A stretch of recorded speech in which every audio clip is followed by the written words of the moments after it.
Bismillahirrahmanirrahim. Assalamualaikum warahmatullahi wabarakatuh. Innal hamdalillah nahmaduhu wa nasta'inuhu wa nastaghfiruh wa na'udzu billahi min shururi anfusina wa min sayyiati a'malina. May yahdihillahu fala mudilla lahu wa may yudlil fala hadiya lahu. Wa asyhadu an la ilaha illallah wahdahu la syarika lahu wa asyhadu anna Muhammadan abduhu wa rasuluh. Ya ayyuhalladzina amanu taqullaha haqqa tuqatih wa la tamutunna illa wa antum muslimun. Ya ayyuhan nasu taqu rabbakumul ladzi khalaqakum min nafsin wahidah wa khalaqa minha zawjaha wa batha minhuma rijalan katsiran wa nisaa'a wattaqullaha alladzi tasaaluna bihi wal arham innallaha kana 'alaikum raqiba. يا أيها الذين آمنوا اتقوا الله وقولوا قولا سديدا يصلح لكم أعمالكم ويغفر لكم ذنوبكم ومن يطع الله ورسوله فقد فاز فوزا عظيما. أما بعد إخواني في الدين أعزنا الله وإياكم جميعا. Alhamdulillah, segala puji bagi Allah yang senantiasa melimpahkan rahmat dan karunia-Nya kepada kita, sehingga dengan rahmat dan kurnia Allah kita masih dimudahkan untuk melanjutkan kajian kita yang masih bertemakan tauhid. Sekarang kita masuk kepada bentuk yang kedua dari hal-hal yang bisa menyebabkan terjatuhnya seseorang ke dalam syirik besar. Di sini disebutkan at-tabarruku bil azmani wal amakin wal asya'i allati lam yarid fi syar'i ma yadullu ala masyru'iyyati at-tabarruku biha. Yaitu mencari keberkahan dengan waktu, zaman, atau barangkali tempat-tempat tertentu atau sesuatu atau benda-benda yang tidak ada datang dalilnya, bolehnya kita mengambil barokah dari hal-hal tersebut di dalam syariat. Jadi tidak ada syariatnya, waktu, tempat atau benda-benda tersebut, bahwasanya boleh kita mengambil keberkahan darinya. Kan banyak juga orang mengambil keberkahan dengan waktu. Misalnya saja misalnya waktu terjadinya Isra Mi'raj misalnya. Akhirnya orang memperingati itu untuk mengambil keberkahan. Padahal itu sudah merupakan satu kekeliruan. Kenapa demikian? Karena di zaman Rasulullah SAW sekalipun itu tidak pernah diperingati. Isra Mi'raj itu tidak pernah diperingati sama sekali oleh Rasul. Tidak pernah diperingati oleh para sahabat. Tidak pernah diperingati oleh tabi'in, tabi'ut tabi'in, dan para ulama mutaakhir, bahkan sampai kepada ulama mazahib, mereka tidak pernah memperingati ini. Tayyib. Di sini ada beberapa bentuk dari tabarruk tersebut. Yang pertama adalah al-amakin allati marra biha an-nabiy sallallahu alaihi wasallam au ta'abbudun lillahi fiha ittifaqan min ghairi qasdin laha lidzatiha. Di sini mengambil keberkahan dari tempat yang pernah dilalui oleh Nabi sallallahu alaihi wasallam.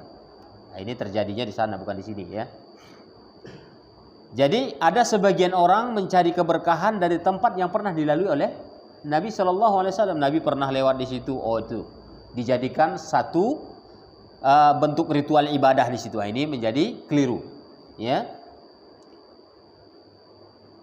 Wa inna ma li'annahu sallallahu alaihi wasallam kana mawjudan fi hadhihi al-amakin waqta ta'abbuduhu lillahi ta'ala bi hadhihi al-ibadah. Dulu Nabi sallallahu alaihi wasallam ketika dia masih ada di tempat tersebut, memang dia pernah melakukan satu bentuk ibadah misalnya. Menjadikan tempat singgahnya itu adalah ibadah. Seperti yang pernah terjadi di zaman Umar bin Khattab. Ketika Umar dulu pulang haji, dia waktu Khalifah Umar ini berkuasa, pulang dia menunaikan ibadah haji dari Mekah, kemudian orang-orang yang ada beserta dia yang ikut menunaikan ibadah haji ketika itu melewati satu masjid. Kemudian sebahagian mereka itu singgah di situ. Padahal belum waktu salat. Nah, belum waktu salat, mereka singgah di situ. Kemudian mereka salat.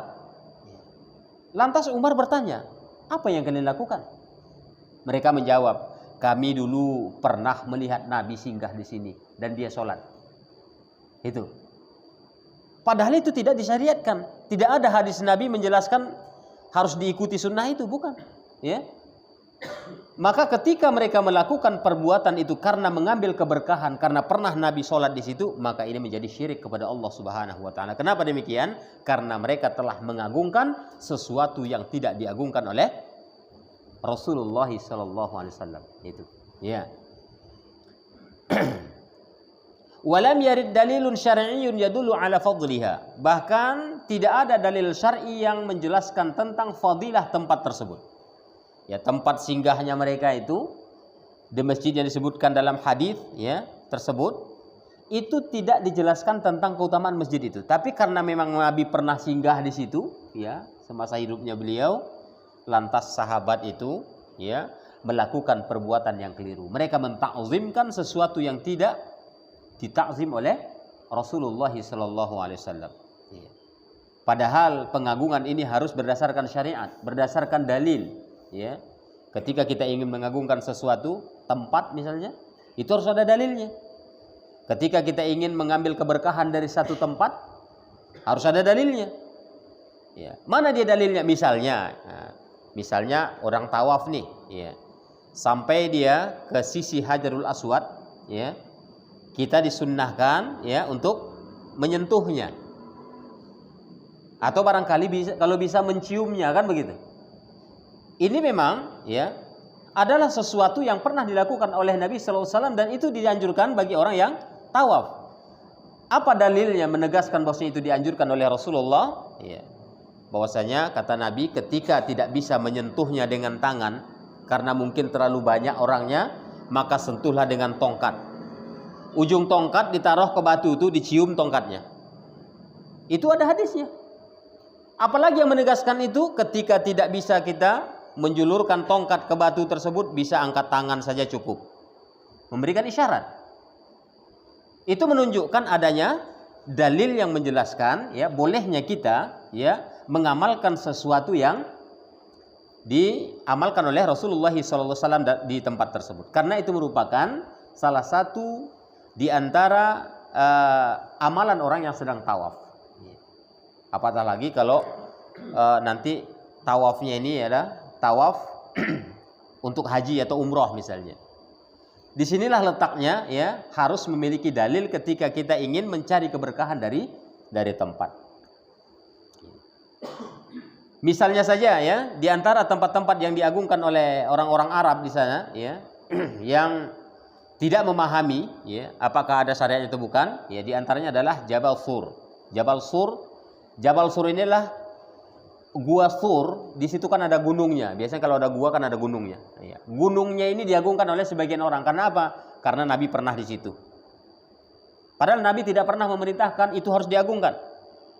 Bahkan siapa khalifah yang paling utama itu Khalifah Abu Bakar, dia nggak pernah tuh ya ada minat, oh dulu dengan saya dulu Nabi ke sana, nanti saya akan mengagungkan. Enggak ada. Datang orang-orang belakangan mereka mengagungkan ini. Ini berarti tidak ada syariatnya.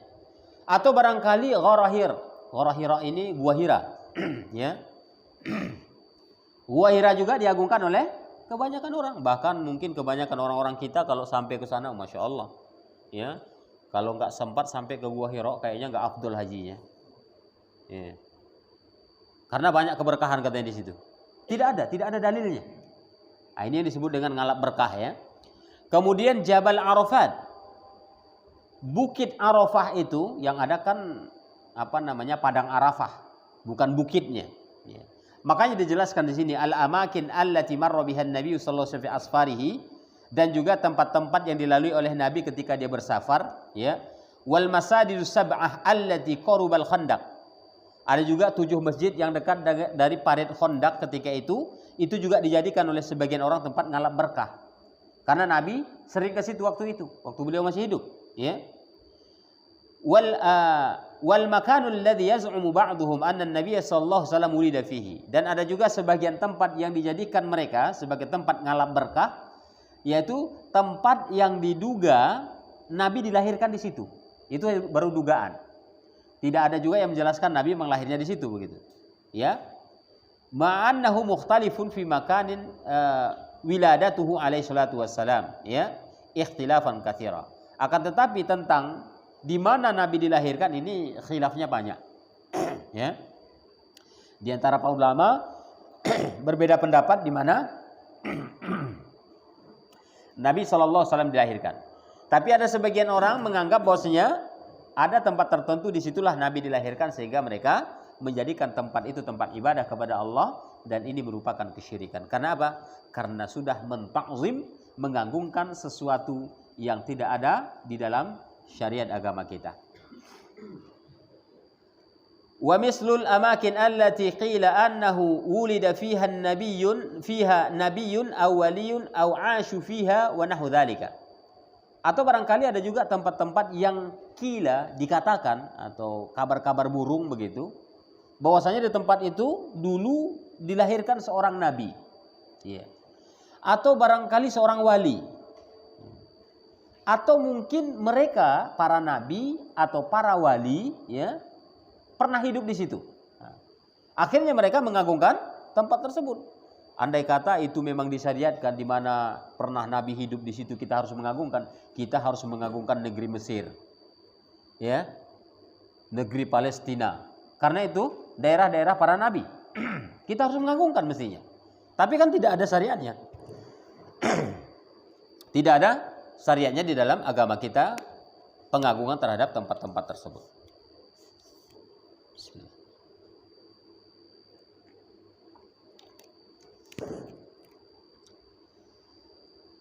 Fala yajuzu lil muslim qasada ziyarata hadhihi al amakin lita'abbudi lillahi ta'ala indaha.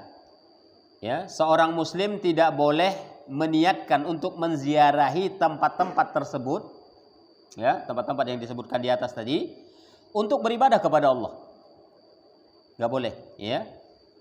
Au fauqaha, atau untuk beribadah di atasnya, seperti di atas bukit tadi misalnya, ya. Bisolatin au du'ain au ghairihima. Mungkin hanya sekedar untuk salat saja atau hanya sekedar berdoa. Ah, ini banyak nih. Kita tarik ke negeri kita, ya, jangan ikan ceritanya kan negeri Arab nih. Kalau kita tarik ke negeri kita, ini sering terjadi. Datang ke Pasir Pangarayan, ada masjid megah di situ. Didatangi itu sama kaum muslimin berbondong-bondong untuk ngalap berkah. Ya, ini kan pentakzim ini. Ini mengagungkan sesuatu yang tidak ada syariatnya. Sekarang berubah, bukan lagi ke mana? Ke Pasir Pangarayan. Sekarang kemana? Ke daerah Sipirok. Ya, situ ada masjid yang megah juga, luar biasa. Ya. Sengaja disempatkan untuk ziarah ke masjid-masjid tersebut, ini haram hukumnya. Karena Nabi Shallallahu Alaihi Wasallam melarang, bukan karena masjid. Masjid kok dilarang? Itu kan bagus, kan begitu logikanya. Tapi Nabi kita Shallallahu Alaihi Wasallam telah melarang kita. Apa kata Nabi? La tushaddu ar-rihal illa ila salasati masajid. Jangan kalian perbanyak berjalan, melakukan perjalanan melainkan ketiga masjid saja. Masjid hadza katanya, itu Masjid Nabawi. Boleh. Mau sering-sering niatnya dari sini ke Masjid Nabawi, itu bagus itu. Kemudian yang kedua Masjid Makkah, yaitu Masjidil Haram. Diniatkan dari sini sering-sering ke Masjidil Haram, itu bagus itu. Makanya kalau niatnya ke sana, ya saya mau shopping sebenarnya sana, sekalian umroh lah. Umrohnya yang kedua pula, shopping yang pertama. Wah, saya mau jalan-jalan juga itu, kayaknya enak kayaknya ke negeri Arab sana. Habis itu umroh lah habis itu. Habis itu pula umrohnya. Ya. Nah ini. Sudah salah niatnya itu. Jadi tidak boleh memperbanyak perjalanan melainkan ketiga masjid. Yang ketiga itu Masjid Aqsa. Ya. Masjid Aqsa. Itu boleh kita memperbanyak, meniatkan saya mau ke Masjid Aqsa, itu boleh. Tapi saya mau ke Masjid Pasir Pangarayan, jangan, hentikan itu. Ya. Kenapa? Itu pengagungan. Tapi kalau kebetulan memang ada urusan kita ke Pasir Pangarayan, ini masjidnya mampirlah sebentar. Pas pula waktu zuhur, nggak apa-apa, sholat aja di situ. Itu bagus, ya, sholat di awal waktu bersama jemaah kaum muslimin. Ya. Tapi menyempatkan diri sengaja nyarter mobil dari sini, ibu-ibu itu, iya kan? Ya? Sengaja nyarter mobil satu bus besar, pergi ke sana, pulang-pulang kecelakaan pula. Innalillah, ya. Ini sering terjadi. Ya, ini yang paling banyak kejadian-kejadian kalau kita tarik sejarahnya itu ke negeri kita. Itu hanya mengambil keberkahan saja. Ya, tayyib. Kemudian, wa kama la yajuzu lil muslim masaha syai'an min hadhil amakin li talabil barakah. Ya, demikian pula seorang muslim tidak boleh menyapu-nyapu, mengelus-ngelus, mencium, menangisi sesuatu atau tempat tersebut untuk mengalap berkah. Itu sama sekali nggak boleh. Sekarang jangan itu, batu nisan aja dicium, ya. Bayangkan aja kalau kita tarik sekarang sejarah, ya. Ada tidak Nabi memerintahkan kita mengagungkan rambutnya andai kata itu ada? Nggak ada. Sekarang datang tuh rambutnya ke Indonesia, rambutnya panjang pula, ada 1 meter.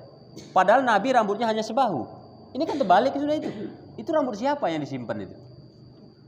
Ya, yang tidak ada dalilnya jangan dilakukan. Iya. Ada pula katanya kasut atau sandalnya Nabi Sallallahu Alaihi Wasallam. Inilah sandal Nabi. Itu sejarahnya dari mana gitu? Kalau ada sanadnya boleh dari si fulan yang sikoh, dari si fulan kayak hadis gitu ya, sampai ke para sahabat. Bisa diterima itu. Oh, ini rupanya sandalnya. Manalah mungkin ya, andai kata sandal itu ada pun, manalah mungkin mereka begitu mudahnya dibawa ke Indonesia sini. Ya. Mau dibuat pula di Indonesia sini apa? Museum Nabi SAW terbesar di dunia. Subhanallah. Ajib ya Indonesia. Ini kan tempat-tempatnya benda-benda yang tidak harus diagungkan. Bayangkan aja melihat rambut Nabi, meneteskan air mata, menangis, terharu, rindu sama Nabi. Kayaknya udah pernah ketemu dia sampai rindu-rindu begituan. Ya. Ini kan aneh gitu. Ini berarti pengagungan kepada selain Allah. Akhirnya apa yang terjadi? Mereka tangisi, mereka meminta ke situ, ya Nabiullah, ya, kami meminta kepadamu dengan sisa-sisa tubuhmu yang ada di sini. Ya Masya Allah, ditangisi, ya, meminta kepada selain Allah. Walaupun andai kata itu rambut Nabi, tidak boleh kita tangisi karena tidak ada dalilnya. Jangan dibuat, jangan ditakzim, jangan diagungkan, ya. Ada lagi yang dikatakan itu adalah keringatnya Nabi. Dari mana itu ditemukan? Itu keringat siapa coba? Ada keringat Nabi. Disimpan. Andai kata ketika Nabi meninggal, ya, dilap badannya karena berkeringat, diperas, ditampung sama para sahabat begitu mungkin ya. Ini tak ada pula. Ya. Dia meninggal di pangkuan istrinya. Dan tidak ada pula yang mengatakan, dia sempat mengambil keringat Nabi. Nah, sampai sekarang ada. Itu kalau ada sekarang keringat Nabi itu triliun pun nggak dijual orang itu mungkin. Ya, mahal harganya itu. Ini bukan soal marah harganya, harga keramatnya yang mahal. Dikeramatkan. Semua benda-benda yang dibawa oleh orang-orang itu ke sini itu adalah sarana kesyirikan kepada Allah Subhanahu wa taala. Ini yang harus kita waspadai. Ya. Kenapa? Karena kita mengagungkan itu adalah harus ada dalilnya. Ya. Tayyib. Wala yushra'u su'udu hadhil jibal la fi ayyamil haji wala ghairiha. Gunung-gunung yang disebutkan tadi, baik itu Bukit Sur, Gua Hira atau bukit Gunung Arafat ya, Arafah di Bukit Arafah ya. Itu tidak ada pula disyariatkan harus naik ke atas untuk beribadah, enggak ada. Ya. Baik itu pada musim haji ataupun di waktu-waktu yang lain. Tidak ada disyariatkan. Orang yang wukuf di Arafah, ya, kalau seandainya dia tidak sanggup sampai ke atas bukitnya, di bawah pun nggak apa-apa. Yang penting dia sudah wukuf di area padang Arafah. Jangan katakan, haji bapak nggak makbul, ya. nggak mabrur haji Bapak karena nggak sampai ke atas Pak. Ada tiang Pak harus Bapak pegang. Nah, nggak ada sunnahnya itu. Ya, tidak ada sunnahnya megang tiang yang ada di padang Arafah, nggak ada sunnahnya. Ya, nah, ketika ada orang asumsi bahwasanya dia harus menyentuh itu, baru ada keberkahan, baru hajinya diterima. Nah, ini kebohongan belaka. Ya, bagaimana pula kalau orangnya di kursi roda, mau digotong pula ke atas megangnya begitu. Ya, ini sangat mustahil sekali. Makanya ketika tidak ada syariatnya jangan dilakukan. Bahkan jangan kita berlebihan untuk menyikapi itu. Ya. Sama itu orang lempar jumroh. Ya. Jumroh Aqabah. Ya. Jumratul Kubro yang dikatakan orang itu ketika dia ke Mina. Kan dia lempar jumroh di situ. Itu ada yang berasumsi bahwasanya dulu Nabi Ibrahim melempar jumroh itu karena melempar setan. Akhirnya dengan amarah dia lempar. Diambilnya batu-batu besar. Buah. Kadang nggak ada dapat batu sandalnya, sepatunya, rupanya nggak nyampe, ke kepala orang. Ya ini kejadian. Ya, padahal disunahkan pakai apa? 7 kerikil. Itu kan hanya isyarat saja. Ya, hanya isyarat. Kan begitu. Jadi itulah kalau memang tidak ada syariatnya dilakukan akan membahayakan. Ya. Wala yusra'u su'uduhu fi yaumi Arafah. Tidak disyariatkan pula naik ke atas bukit Arafah itu pada hari Arafah itu sendiri. Tidak ada disyariatkan, melainkan kita wukuf di padang Arafah. Padang Arafah kan itu kan luas. Bukan harus ke atas puncaknya begitu. Tapi datang orang-orang kita memang harus sampai ke puncak biar dapat ngambil foto. Nah, ini ada tiangnya. Langsung kirim masuk Facebook. Ya. Rupanya dia online. Ya, biasanya begitu. Mengurangi nilai ibadah hajinya paling tidak, ya kan? Ya, itu mengurangi nilai. Kenapa demikian? Karena ibadah itu tidak perlu diumbar. Ya, ibadah tidak perlu diumbar. Ini tidak. Beribadah sedikit, umbarnya banyak. Akhirnya tidak bernilai. Karena apa? Ada unsur ria di dalamnya. Ya, ria dia ingin ibadahnya dilihat orang. Atau barangkali didengarkan sama dia suaranya sedang mengaji di mana? Di Masjidil Haram dengan suaranya yang indah. Ini sum'ah namanya. Ya. Biar didengar orang. Nah, ini ria semua. Nah, jadi memang harus diluruskanlah niat kita dan sesuaikan ya. Ketika kita pun bisa ke sana disesuaikan dengan tuntunan Rasulullah SAW agar tidak salah mengambil keberkahan di sana. Nanti banyak tempat-tempat yang kita anggap di situ Nabi SAW ya melakukan sesuatu ya, akhirnya kita ngalap berkah pula di situ. Ini tidak dibenarkan. Kemudian walat tamassuhu bil umudil lati fawqaha, dan tidak ada pula disyariatkan untuk menyentuh tiang yang ada di tengah-tengah padang Arafah itu. Tidak ada syariatnya. Wa inna ma yushra'ul wukuf inda sakhratil qaribah minhu in tayassara. Tapi yang disyariatkan adalah wukuf di padang Arafah yang dekat dari tiang itu, ya disunahkan di sekitarnya lah ya.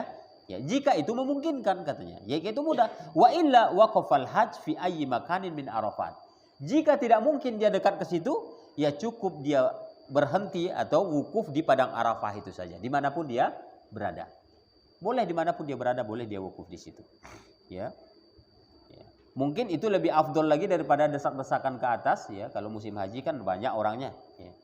Daripada desak-desakan ke atas ya mungkin lebih afdol kita di bawah. Ya. Kita berdoa di situ memohon kepada Allah agar kita dimudahkan urusannya, diberikan Allah hidayah, petunjuk baik di dunia maupun di akhirat, itu yang diminta. Kalau orang kan biasanya bukan itu dimintanya. Ya Allah, tambahlah kekayaanku ya. Biar tidak miskin sampai kiamat terjadi. Ya. Kebanyakan ya Allah sehatkanlah semua aku dan anak keturunanku. Lupa dia kadang berdoa untuk orang lain. Ya. Padahal ya berdoa kepada orang lain untungnya jauh lebih besar. Yang pertama kita dapat pahala. Mendoakan orang lain yang tidak ada hubungan darah dengan kita. Saudara-saudara kita doakan. Satu dapat pahala. Yang kedua doa itu akan kembali kepada kita. Ya. Makanya barang siapa yang mendoakan saudaranya, maka doa itu akan diaminkan oleh malaikat dan malaikat mengatakan doa itu akan kembali kepadamu. Wala kamitsluk, ya. Dan kamu akan mendapatkan hal yang serupa dengan apa yang kamu minta. Padahal doa kita sudah diaminkan malaikat. Ya, biasa kalau sudah diaminkan malaikat, doanya kan lebih makbul malaikat daripada kita. Ya, dia ikut mengaminkan doa kita. Berharap apa? Agar doa kita itu dikabulkan Allah karena mendoakan orang lain. Ya. Ini tidak, makanya kalau berdoa itu ya berdoa untuk kita, kemudian perbanyaklah berdoa untuk orang lain. Itu lebih baik. Taib. Walidzalika lam yasbut an ahadi minas sahaba annahu qasada syai'an min hadhihi al-amakin litabarruki biha. Ya. Bitakbilin aw lamsin aw ghairihima wala anna ahadan minhum qasadaha lita'abbudin lillahi fiha. Ya. Jadi tidak ada satu hadis pun yang sabit, yang sahih dari salah satu sahabat manapun, ya sahabat itu lebih kurang kan 1400-an lebih sahabat jumlahnya. Tak ada satu pun dari antara mereka yang meriwayatkan hadis sahih, ya. Bolehnya kita meniatkan, ya, untuk apa? Untuk mengambil keberkahan dari tempat-tempat yang disebutkan di atas tadi, ya. Atau barangkali menciumnya, atau hanya sekedar menyentuhnya, atau yang lainnya. Wala anna ahadan minhum qasadahat lita'abbudin, dan tidak ada pula salah satu dari mereka yang meriwayatkan bolehnya kita memang mengkhususkan beribadah di tempat tersebut. Ya.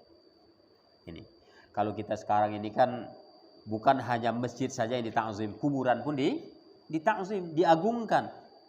Berapa banyak orang, ya, katanya memang pergi ziarah, tapi tata cara ziarahnya tidak sesuai dengan tata cara yang diajarkan oleh Nabi Shallallahu Alaihi Wasallam.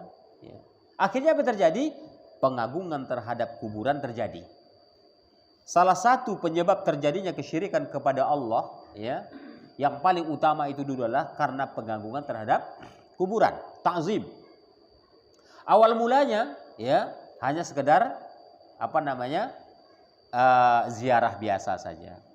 Lama-lama, ya, mulailah diperbagus kuburannya. Lambat laun, wah nggak nyaman kalau ini panas, akhirnya dipasanglah tarubnya. Lambat laun dipasanglah tirainya di dalam. Wah nggak puas juga, kayaknya nggak nyaman kalau cuma dikasih lampu, pernak-pernik segalanya di situ. Agar lebih nyaman bisa berlama-lama di situ. Akhirnya setiap orang datang ke situ yang memohon satu permohonan untuk dirinya dan yang lainnya. Padahal ya ketika dia mengagungkan benda yang sudah tidak ada artinya tersebut, ya, bagi orang hidup, maka ini akan terjadilah kesyirikan kepada Allah Subhanahu wa taala. Awal mulanya sih biasa. Lama-lama ketika dia sudah jauh mengagungkan itu, maka dia meminta kepada selain Allah Subhanahu wa taala. Nah, ini yang terjadi. Ya. Makanya kalau datang ziarah ke kuburan pun, ya, bukan harus kita berlama-lama di situ, ya. Berlama-lama dalam arti ya membaca ini, membaca itu segala macam, bukan. Tapi datanglah ke sana, ucapkan salam sebelum masuk. Lepaskan sandalnya di luar area pemakaman. Jangan ditaruh ke sana, jangan dibawa. Taruh di luar. Jalan dengan tanpa beralas kaki. Sampai ke sana amati kuburan itu. Bayangkan andai kata kita yang ada di dalamnya. Bagaimana siksa alam kubur tersebut, itu yang harus dibayangkan. Karena litazkirah, untuk mengingatkan kita kepada kematian, bukan untuk mengagungkannya. Ya. Ini tidak. Ya. Orang belakangan ini kan begitu, datang ziarah ke makam syekh ini. Akhirnya apa yang terjadi? Ini beberapa generasi kemudian ini kuburan akan disembah ini. Ya, akan disembah. Ya. Karena pengagungan kepada benda-benda yang tidak ada disyariatkan tersebut. Wa hadza qaulul khalifatur rasyid Umar bin Al-Khattab alladzi qala anhu an-nabi sallallahu alaihi wasallam, ya. Bahwasanya Umar bin Al-Khattab adalah salah satu orang yang disebutkan oleh Nabi sallallahu alaihi wasallam, ya, orang yang menegakkan agama ini, ya. Sehingga, ya, disebutkan di dalam hadis innallaha ja'alal haqqa 'ala lisani Umar wa qalbi, ya. Sesungguhnya Allah Subhanahu wa taala telah menjadikan agama ini menjadi kuat, ya, melalui lisannya Umar dan hatinya Umar. Melalui lisannya Umar. Ya. Jadi banyak sekali di antara syariat agama kita ini, ya, yang memang gagasan Umar. Umar bin Al-Khattab radhiyallahu anhu itu banyak punya saran, punya masukan kepada Nabi SAW, akhirnya menjadi syariat. Di antaranya pengharaman khamar itu karena ucapan Umar. Kemudian turunnya ayat hijab itu juga karena Umar, ya. Kemudian dibukukannya Al-Qur'an, ya, seperti mushaf hari ini, itu juga gagasan Umar, disempurnakan di zaman Utsman bin Affan, ya. Banyak sekali gagasan-gagasan Umar, ya, untuk kemajuan Islam, akhirnya itu menjadi syariat.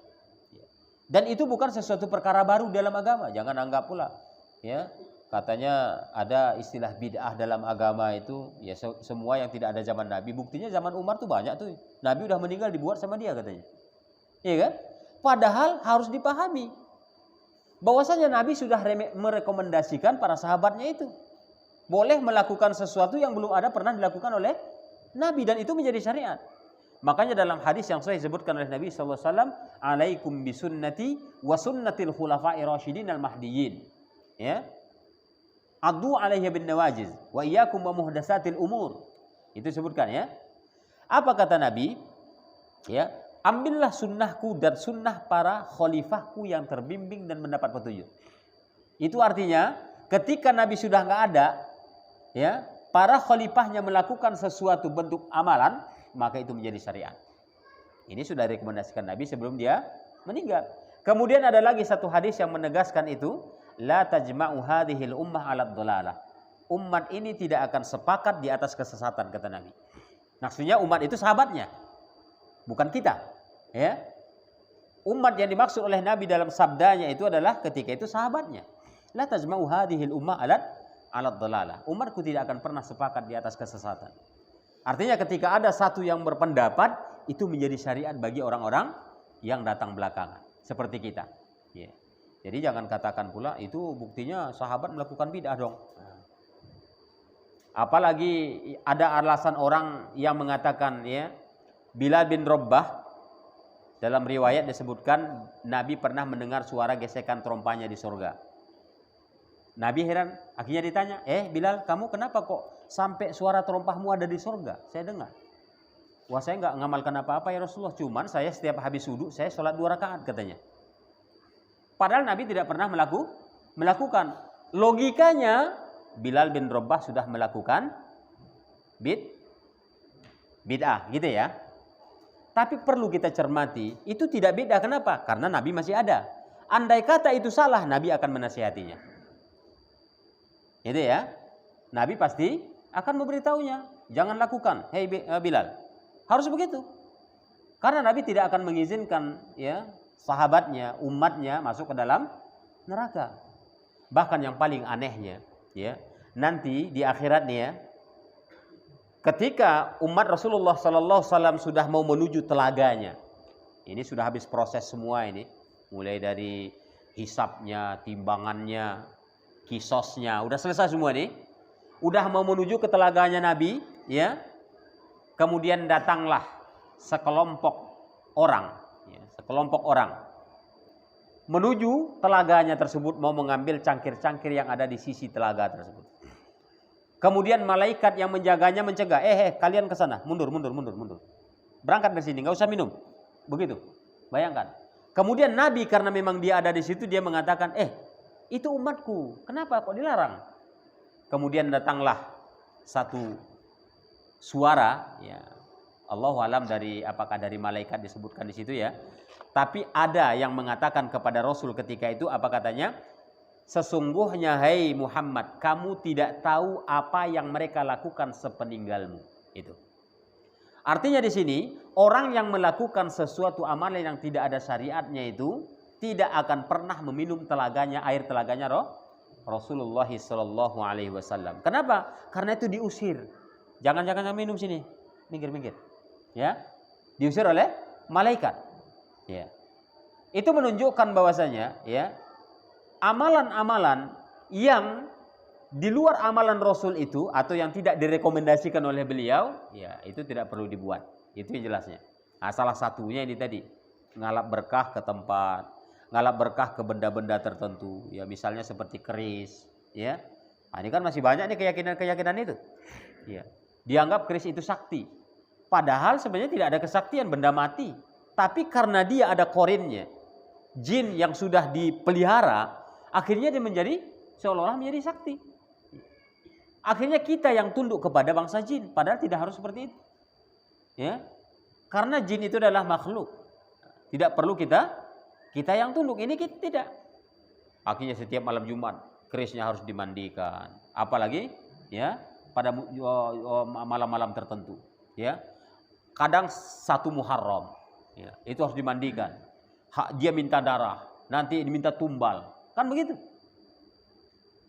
Padahal itu karena manusia sudah mengagungkannya. Andai kata manusia tidak mengagungkannya, itu sebenarnya tidak ada apa-apanya. Ya. Tapi karena manusia memang sudah lebih lemah daripada bangsa jin itu, akhirnya terjadilah kesyirikan. Dia mengagungkan sesuatu yang tidak harus diagungkan di dalam agama kita. Tayyib. Kemudian ada lagi Nabi SAW menegaskan bahwasanya kita memang harus mengikuti khalifah, yang terutama adalah Abu Bakar dan Umar. Apa dikatakan Nabi SAW dalam hadisnya? Iqtadu billadaini min ba'di Abi Bakar wa Umar. Ya. Ikuti kalianlah 2 orang sepeninggalku. Ikuti kalianlah. Artinya apa yang mereka lakukan, ikuti saja. Ya. Walaupun aku belum lakukan, kira-kira seperti itu. Ikuti. Ya. Siapa dia? Abu Bakar dan Umar katanya. Jadi ini adalah perintah Nabi Sallallahu Alaihi Wasallam kepada kita. Jadi jangan lagi ada alasan nanti di luar. Ya. Katanya kalau nggak diamalkan Nabi, bid'ah. Itu sahabat tuh banyak bid'ahnya itu. Nah, jangan ada ucapan-ucapan seperti itu. Kenapa? Karena sahabat itu tidak pernah melakukan bid'ah. Mana mungkin Rasulullah menjamin, ya, orang yang ikut perang Badar itu penduduk surga. Itu jaminan, itu sudah hak paten. Tidak mungkin melakukan sesuatu kesalahan. Ya. Karena Nabi yang bilang. Tapi kalau kita yang memberi hak patennya, mungkin melakukan kesalahan. Kalau Nabi nggak bisa. Karena dia adalah salah satu yang diperbolehkan Allah membuat syariat.